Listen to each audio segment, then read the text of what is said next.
Channel में स्वागत है आपका। आज हम इस वीडियो में पढ़ेंगे policies of the PTC in including drug into formulary. Means वो कौन कौन सी पॉलिसीज़ हैं, कौन कौन सी नीतियाँ हैं हमारी पीटीसी की। PTC means pharmacy and therapeutic committee. तो उनकी कौन कौन सी पॉलिसीज़ हैं जिसके कारण हम ड्रग्स को फॉर्मुलरी में जोड़ते हैं। तो आज हम इसी के बारे में इस वीडियो में पढ़ेंगे। तो ज़्यादा देर न करते हुए वीडियो को स्टार्ट करते हैं।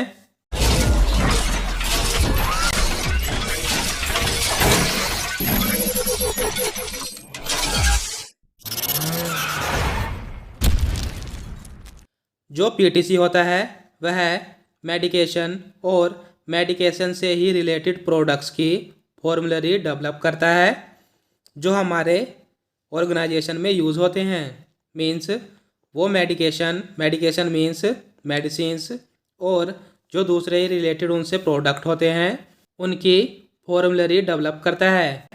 मीन्स एक फार्मेसी बनाता है और वे मेडिकेशन हमारी यूज़ होती हैं ऑर्गेनाइजेशन में। और जैसे एक बार हमारी फॉर्मुलरी तैयार हो जाती है तो जो पीटीसी है वो फॉर्मुलरी तैयार होने के बाद फॉर्मुलरी का रेगुलर रिवीजन करता है, उसको दोबारा देखता है। अगर कुछ कमी हो जाती है बनने के बाद तो जो पीटीसी है वो फॉर्मुलरी की मेंटेनेंस भी करती है और फॉर्मुलरी की रैशनल डेवलपमेंट भी करती है। और पीटीसी ये भी डिसाइड करती है कि ड्रग फॉर्मुलरी से क्या निकालना है और क्या ऐड करना है। मतलब किस ड्रग को फॉर्मुलरी से बाहर निकालना है और किस ड्रग को फॉर्मुलरी में रखना है। तो इसकी मेंटेनेंस भी हमारी पीटीसी करती है। PTC means pharmacy and therapeutic committee. तो अगर कोई फॉर्मुलरी ड्रग एडिशन करना चाहती है, मतलब कि ड्रग को जोड़ना चाहती है अपने साथ, तो उसके द्वारा एक रिक्वेस्ट होनी चाहिए सपोर्टिंग लिटरेचर के साथ। सपोर्टिंग लिटरेचर का मतलब है कि एक लिखित रूप में एक एप्लीकेशन जैसा एक चिट्ठी होनी चाहिए जिसमें यह लिखा हो कि जो फॉर्मुलरी है वो ड्रग को क्यों ऐड करना चाहती है। और ये सब कुछ एक साइंड डिस्क्लोजर यानी सिग्नेचर के साथ होना चाहिए। और ये सारा कुछ हमारा सेंड किया जाता है पीटीसी को। और इन दवाइयों का एडिशन का इवैल्यूएशन मीन्स मूल्यांकन किया जाता है उस लिटरेचर को देखकर जो सेंडर लिखता है।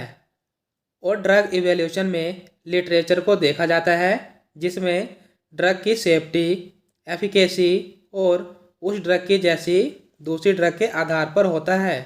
मीन्स जो ड्रग का इवैल्यूएशन होगा, मीन्स जो मूल्यांकन होगा, वो होगा हमारा ड्रग की सेफ्टी को देखकर, एफिकेसी को देखकर और उस ड्रग की जैसी जो दूसरी ड्रग होंगी उनको देखकर हमारा ड्रग का इवैल्यूएशन होगा।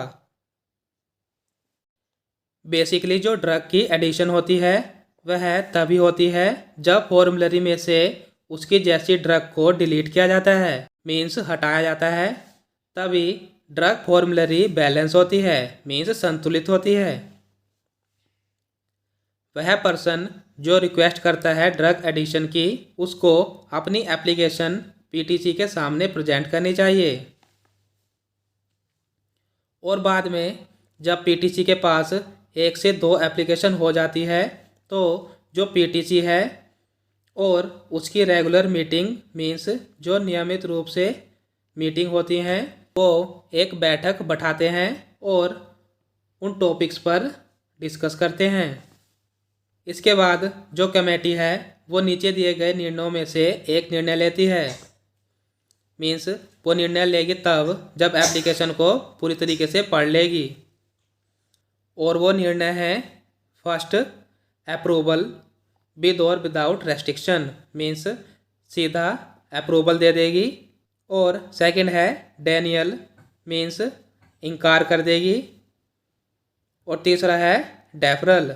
डेफरल का मतलब है कि जो एप्लीकेशन आई है उसको रोक के रखना जब तक फुल इंफॉर्मेशन ना मिल जाए। तो ये हमारे 3 निर्णय हैं जो हमारी पीटीसी लेती है। या तो वो डायरेक्ट अप्रूवल कर देगी या डेनियल कर देगी या उसको डेफरल करके रखेगी। तो इसमें नेक्स्ट आता है पीटीसी के ड्रग को फॉर्मूलरी में ऐडिंग और डिलीटिंग करने के बहुत से रोल होते हैं। वो रोल हैं first addition of drug, second deletion of drug. तो हम फर्स्ट देखते हैं एडिशन ऑफ ए ड्रग। जिन ड्रग का फॉर्मूला अननोन हो और उनकी कंपोजिशन भी अननोन हो उन्हें हॉस्पिटल फॉर्मूलरी में ऐड नहीं करना चाहिए। मीन्स फॉर्मूला अननोन होने का मतलब है कि क्या क्या एक्सिपिएंट यूज हुए हैं उस ड्रग में, उनका ना पता हो। और कंपोजिशन अननोन होने का मतलब है कि कितना अमाउंट यूज हुआ है एक्सिपिएंट का वह ना पता हो। तो उन ड्रग को ड्रग फॉर्मूलरी में बिल्कुल नहीं जोड़ना चाहिए। नेक्स्ट पॉइंट है इसमें जो फिक्स्ड डोसेस फॉर्म होती हैं, मीन्स वो ड्रग जिनकी निश्चित खुराक होती है उनमें 2 या 2 से अधिक एजेंट्स का कॉम्बिनेशन कंसिडर नहीं करना चाहिए। और अगर एडवांटेज निकालते हैं किसी ड्रग की और हमें पहले से ही डिसएडवांटेज पता है उस ड्रग की, तो ऐसी ड्रग का कॉम्बिनेशन भी फॉर्मूलरी में कभी ऐड नहीं करना चाहिए। नेक्स्ट पॉइंट है इसमें ड्रग फॉर्मूलरी में केवल उन्हीं ड्रग को ऐड किया जाता है जो कुछ एक कंडीशंस हैं उनको फुलफिल करती है, मीन्स पूरा करती है। फर्स्ट पॉइंट है इसमें जिस पर्पज़ के लिए ड्रग सेलेक्ट की गई है उसको फुलफिल करती है तो उनको ऐड कर लेंगे। नेक्स्ट है जो ड्रग सेलेक्ट की गई है वह जो दूसरी दवाइयाँ फॉर्मूलरी में है उनसे बेहतर हो। और बेहतर किन किन में हो, जैसे जिस ड्रग को हमें ऐड करना है उसकी ग्रेटर एफिकेसी हो और उसकी डिक्रीज्ड टॉक्सिसिटी हो। ग्रेटर एफिकेसी का मतलब है कि जो ड्रग हमने चूज़ की है फॉर्मूलरी में ऐड करने के लिए उसका प्रभाव दूसरी ड्रग के मुकाबले ज़्यादा हो, मीन्स असर ज़्यादा दिखाती हो। डिक्रीज टॉक्सिसिटी का मतलब है कि जो ड्रग हमने फॉर्मूलरी में ऐड करने के लिए सिलेक्ट की है उसकी टॉक्सिसिटी कम से कम हो या बिल्कुल भी ना हो। थर्ड पॉइंट है जो ड्रग इस टाइम यूज़ की जा रही है उन्हीं की तरह जो ड्रग अप्रूव्ड की गई है फॉर्मूलरी में ऐड करने के लिए उसकी सेफ्टी और एफिकेसी उनके जैसी ही होनी चाहिए। नेक्स्ट है जो ड्रग सेलेक्ट हुई है उसमें लागत ज़्यादा हो, मीन्स वह ड्रग को इफ़ेक्टिव होनी चाहिए। तो ये था हमारा एडिशन करने का तरीका। अब नेक्स्ट पढ़ते हैं हम डिलीशन ऑफ अ ड्रग। तो इसमें आता है किस ड्रग को फॉर्मूलरी से डिलीट करना है, मीन्स हटाना है। ये सजेशन, ये सलाह मेडिकल लाइन के किसी भी मेंबर, चाहे वह फार्मेसी का हो या कोई नर्सिंग स्टाफ हो, तो उनमें से कोई भी पर्सन हो उसे पीटीसी को सजेशन देने का अधिकार होता है। और अगर हम ड्रग की एडिशन करना चाहते हैं तो जो फॉर्मूलरी में मौजूद है पहले से ही ड्रग उनको डिलीट किया जाता है जिसके कारण एक बैलेंस बन जाता है।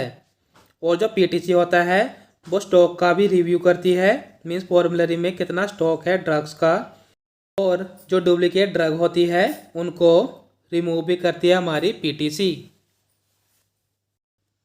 तो ये थी हमारी पॉलिसीज़ पीटीसी की जो कि ड्रग को इंक्लूड करती है फॉर्मूलरी में। तो आज के लिए बस इतना ही। आशा करता हूँ कि आपको वीडियो अच्छी लगी होगी। अगर आपको वीडियो अच्छी लगी है तो लाइक और कमेंट करके ज़रूर बताना। और आपसे एक छोटी सी रिक्वेस्ट है, अगर आप हमारे चैनल पे नए हैं तो चैनल को सब्सक्राइब कर दीजिए जिससे कि आपको हमारी वीडियोज़ मिलती रहे। Thank you for watching.